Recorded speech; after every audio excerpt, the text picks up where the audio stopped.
Hi hello ನಮಸ್ಕಾರ ಸ್ನೇಹಿತರೆ, ನಾನು ನಿಮ್ಮ Aija Hosmane. Welcome to the fourth phase.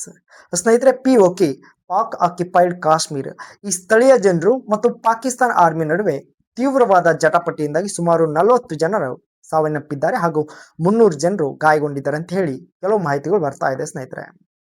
ಸ್ನೇಹಿತರೆ, ಈ ಪಾಕಿಸ್ತಾನ ಇದೇ ಮೊದಲನೆಯದನ್ನಲ್ಲ ತನ್ನ ನೀಚ ಬುದ್ಧಿ. ಇದಕ್ಕಿಂತಲೂ ಮುಂಚೆ ತನ್ನ ಟೆರರಿಸಂ ಮೂಲಕ ಪ್ರಪಂಚದ ವಿವಿಧ ದೇಶಗಳಲ್ಲಿ ಹಿಂಸೆಯನ್ನು ನೀಡ್ತಿತ್ತು. ಆದರೆ ಈಗ ತನ್ನದೇ ಆದಂತಹ ಪ್ರಜೆಗಳಿಗೆ ಆರ್ಮಿ ಮೂಲಕ ಗುಂಡು ಹಾಕಿ ಕೊಳ್ತಾ ಇದೆ. ಹಾಗಾಗಿ ಪ್ರಪಂಚದ ವಿವಿಧ ರಾಷ್ಟ್ರಗಳಿಂದ ತೂಚಿ ಉಗಿಸ್ಕೊಳ್ತಾ ಇದೆ. ಸ್ನೇಹಿತರೆ, ಅಲ್ಲಿ ನೆಲ, ಜಲ, ಆದಾಯ ಪ್ರತಿಯೊಂದು ಕೂಡ ಚೆನ್ನಾಗೇ ಇದೆ. ಆದರೆ ಅಲ್ಲಿ ಜನ ಯಾಕೆ ಈ ಸಂಘರ್ಷಕ್ಕೆ ಇಳಿತಾರೆ ಅಂತ ಹೇಳಿದ್ರೆ, ಸ್ನೇಹಿತರೆ, ಅಲ್ಲಿ ಉತ್ಪಾದನೆಯಾಗುವ ವಿದ್ಯುತ್ ಪಾಕಿಸ್ತಾನದ ವಿವಿಧ ಪ್ರದೇಶಗಳಿಗೆ ಹೋಗುತ್ತೆ. ಆದರೆ ಸ್ಥಳೀಯ ಜನರಿಗೆ ಸಿಗೋದಿಲ್ಲ. ಸಿಕ್ಕರೂ ದುಬಾರಿ ರೇಟಿಗೆ ಸಿಗುತ್ತೆ. ಇನ್ನು ಆಹಾರ, ನಿರುದ್ಯೋಗ ಪ್ರತಿಯೊಂದರಲ್ಲೂ ಕೂಡ ಈ POK ಪ್ರದೇಶದ ಜನರಿಗೆ ಮುಂಚಿನಿಂದಲೂ ಕೂಡ ಅನ್ಯಾಯವಾಗ್ತಾ ಬರ್ತಾ ಇದೆ. ಈ POK ಪ್ರದೇಶದಲ್ಲಿರುವಂತಹ ಸ್ಥಳೀಯ ಜನರ ಪ್ರತಿಭಟನೆ ಇದೇ ಮೊದಲನೇದಲ್ಲ. ಸುಮಾರು ವರ್ಷಗಳಿಂದಲೂ ಕೂಡ ಈ ಪ್ರತಿಭಟನೆ ಪಾಕಿಸ್ತಾನ ಸರ್ಕಾರದ ವಿರುದ್ಧ ಮಾಡ್ತಾನೆ ಬಂದಿದ್ದಾರೆ. ಹಾಗಾದ್ರೆ ಇನ್ನೊಂದು ಅವರ ಪ್ರಮುಖ ಒಂದು ವಾದ ಏನಂತ ಹೇಳಿದ್ರೆ ಸ್ನೇಹಿತರೆ, ತಾವು ಗಮನಿಸಬೇಕು, ಪಾಕಿಸ್ತಾನದಲ್ಲಿ ಟೋಟಲ್ 45 ಮತಕ್ಷೇತ್ರಗಳಿವೆ. ಆ ಮತಕ್ಷೇತ್ರಗಳಲ್ಲಿ 33 ಕ್ಷೇತ್ರಗಳಿಗೆ ಮಾತ್ರ ಎಲೆಕ್ಷನ್ ಕಂಡಕ್ಟ್ ಮಾಡುವ ಮೂಲಕ ಜನಪ್ರತಿನಿಧಿಗಳನ್ನು ಆಯ್ಕೆ ಮಾಡ್ತಾರೆ. ಆದರೆ ಇನ್ನುಳಿದ 12 ಕ್ಷೇತ್ರಗಳೇನಿದ್ದಾವಲ್ಲ, ಈ ಕ್ಷೇತ್ರಗಳು ನೇರವಾಗಿ ಅಂದ್ರೆ ನಾಮನಿರ್ದೇಶನ ಮಾಡ್ಕೊಳ್ತಾರೆ.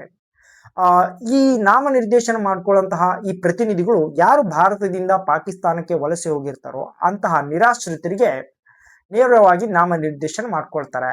ಈ 12 ಜನರು ಕೂಡ ಇದೇ POK ಪ್ರದೇಶದಲ್ಲಿ ವಾಸಿಸುವಂತಹ ಜನರು.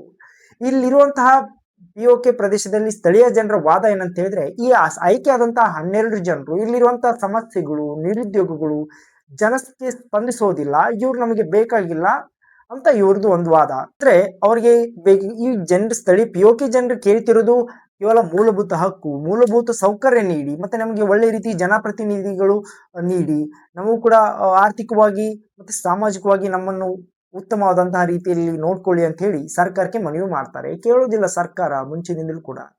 ಹಾಗಾದ್ರೆ ಈ ಸ್ನೇಹಿತರೆ, ಈ ಒಂದು ಉದ್ವಿಗ್ನ ಪರಿಸ್ಥಿತಿ ಯಾಕೆ ಎದ್ದಿದೆ ಅಂತ ಹೇಳಿದ್ರೆ ಒಂದು ಪ್ರಮುಖ ಕಾರಣ ಇದೆ ಸ್ನೇಹಿತರೆ. ಆ POK ಪ್ರದೇಶದಲ್ಲಿರುವಂತಹ ಸ್ಥಳೀಯ ಜನರು ಏನಿದಾರಲ್ಲ, ಸ್ಥಳೀಯ ಜನರು, ಅಲ್ಲಿರುವಂತಹ ವಕೀಲರು, ಅಲ್ಲಿರುವಂತಹ ಶಿಕ್ಷಕರು, ಮತ್ತೆ ನಿರುದ್ಯೋಗರು, ಯೂತ್ಸ್, ಇವರೆಲ್ಲರೂ ಕೂಡ ಸೇರಿ ಒಂದು ಸಂಘಟನೆ ಓಪನ್ ಮಾಡಿರ್ತಾರೆ. ಅಂದ್ರೆ JAAC ಅಂತ, ಜಾಯಿಂಟ್ ಅವಾಮಿ ಆಕ್ಷನ್ ಕಮಿಟಿ ಅಂತ. ಈ ಸಂಘಟನೆ ಮೂಲಕ ತಮಗೆ ಬೇಕಾದಂತಹ ಮೂಲಭೂತ ಸೌಕರ್ಯಗಳು ಹಾಗೂ ಮೂಲಭೂತ ಹಕ್ಕುಗಳಿಗೋಸ್ಕರ ರೋಡ್ಗೆ ಇಳಿತಾರೆ. ಸ್ನೇಹಿತರೆ, ಈಗ ಯಾಕೆ ಈ ಪರಿಸ್ಥಿತಿ ಉದ್ವಿಗ್ನಗೊಂಡಿದೆ ಅಂತ ಹೇಳಿದ್ರೆ, ಈ ಒಂದು ಸಂಘಟನೆಯನ್ನು ಪಾಕಿಸ್ತಾನ ಸರ್ಕಾರ ಉಗ್ರ ಸಂಘಟನೆ ಅಂತ ಹೇಳಿ ಘೋಷಣೆ ಮಾಡಿದೆ.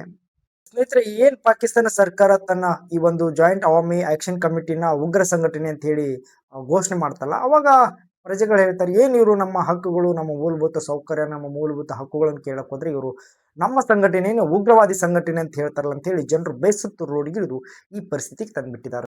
ಏನೇ ಆಗಲಿ, ಪಾಕಿಸ್ತಾನ ತನ್ನ ಪ್ರಜೆಗಳನ್ನು ಕೂರಿಸಿ ಮಾತನಾಡಿಸಿ ಪರಿಹಾರ ನೀಡುವ ಮೂಲಕ ಒಂದು ಸಮಸ್ಯೆ ಬಗೆಹರಿಸಿಕೊಳ್ಳೋದು ಬಿಟ್ಟು ಮಿಲಿಟರಿನ ಬಿಟ್ಬಿಟ್ಟು ಇದು ಯಾವ ರೀತಿ ಲೆಕ್ಕಾಚಾರ ಮಾಡ್ತಾರೆ ಅಂತ ನನಗಂತೂ ಅರ್ಥ ಆಗ್ತಿಲ್ಲ. ಪಾಕಿಸ್ತಾನ ಬೇರೆ ರಾಷ್ಟ್ರಗಳೊಂದಿಗೆ ತನ್ನದನ್ನು ತಾನು ಸರಿ ಮಾಡ್ಕೊಬಿಟ್ಟು ಪಾಕಿಸ್ತಾನ ಬೇರೆ ಬೇರೆ ರಾಷ್ಟ್ರಗಳಿಗೆ ಹೋಗಿ ಒಂದು ಒಪ್ಪಂದ ಅಥವಾ ಏನೋ ಒಂದು ಶಾಂತಿ ಒಪ್ಪಂದ ಮಾಡುತ್ತೆ. ಇದಕ್ಕೆ ಶಾಂತಿ ಅಂದ್ರೇನೆ ಗೊತ್ತಿಲ್ಲ, ಆದ್ರೂ ಕೂಡ ಶಾಂತಿ ಒಪ್ಪಂದ ಮಾಡ್ಲಿಕ್ಕೆ ಬೇರೆ ರಾಷ್ಟ್ರಗಳೊಂದಿಗೆ ಹೋಗುತ್ತೆ.